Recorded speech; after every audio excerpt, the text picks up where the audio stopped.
नमस्कार, मैं ज्योति निषाद और आप देख रहे हैं पर्यावरण पोस्ट। केंद्रीय गृह मंत्री अमित शाह ने शुक्रवार को बनारस हिंदू विश्वविद्यालय के एमी थिएटर ग्राउंड में मेगा कॉन्क्लेव के समापन समारोह को संबोधित करते हुए कहा कि भारत बहुसांस्कृतिक देश है। पीएम मोदी ने काशी तमिल संगमम के जरिए सदियों बाद संस्कृतियों को जोड़ा।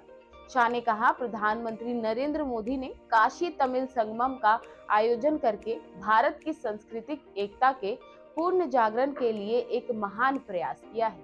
भारत एक भूसांस्कृतिक देश है और इसकी एकता का आधार संस्कृति है और मोदी ने काशी संगम के माध्यम से लंबे समय के बाद विभिन्न संस्कृतियों को जोड़ने का प्रयास किया है। केंद्रीय गृह मंत्री ने कहा कि काशी तमिल संगमम का आयोजन करके पीएम मोदी ने आजादी के अमृत महोत्सव के वर्ष में भारत की सांस्कृतिक एकता के पूर्ण जागरण के लिए एक महान प्रयास किया है।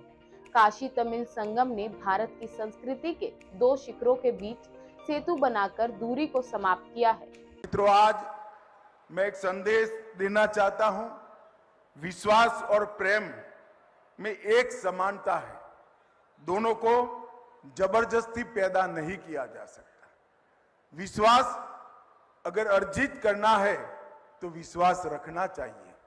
प्रेम अगर प्राप्त करना है तो प्रेम करना चाहिए।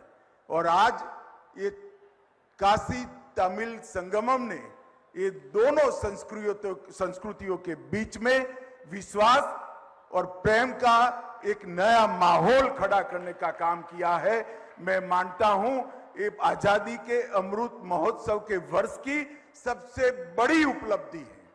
बीएचयू में उन्होंने कार्यक्रम का जिक्र करते हुए कहा कि देश की सांस्कृतिक एकता एक भारत श्रेष्ठ भारत की ओर ले जा सकती है, जो दोनों राज्यों को सांस्कृतिक संबंधों को बढ़ावा देने के लिए कहते हैं। आजादी के बाद की गैर भाजपा सरकारों पर बिना नाम लिए हमला बोलते हुए शाह ने कहा कि लंबे समय तक हमारे देश की संस्कृतियों को जोड़ने की कोशिश नहीं हुई। मोदी जी ने काशी तमिल संगम के जरिए संस्कृतियों को जोड़ने की कोशिश की है। मुझे विश्वास है कि आने वाले दिनों में ये प्रयास काशी और तमिल ही नहीं बल्कि पूरे देश की भाषाओं और संस्कृतियों को जोड़ने का सफल प्रयास होगा। ये प्रयास आजादी के तुरंत बाद होना चाहिए था। गुलामी की एक लंबी अवधि के बाद जिसने हमारी सांस्कृतिक एकता, हमारी विरासत की विविधता और हमारी विभिन्न संस्कृतियों के भीतर निहित भारतीय आत्मा की एकता को कुछ हद तक कलंकित किया है। इस पर काबू पाने के लिए पूर्ण जागरण की आवश्यकता है। ये प्रयास आजादी के तुरंत बाद किया जाना चाहिए था, लेकिन ऐसा नहीं हुआ। शाह ने कहा कि आजादी के बाद भी एक ऐसा समय आया जब देश की सांस्कृतिक एकता में जहर घोलने की कोशिश की गई। उन्होंने आरोप लगाया कि देश को विभाजित करने के प्रयास किए गए, लेकिन अब एक भारत श्रेष्ठ भारत बनने का समय आ गया है और ये केवल भारत की सांस्कृतिक एकता के माध्यम से ही किया जा सकता है। फिलहाल के लिए बस इतना ही। ऐसे ही देश दुनिया की खबरों के लिए देखते रहें पर्यावरण पोस्ट।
सब्सक्राइब करें पर्यावरण पोस्ट।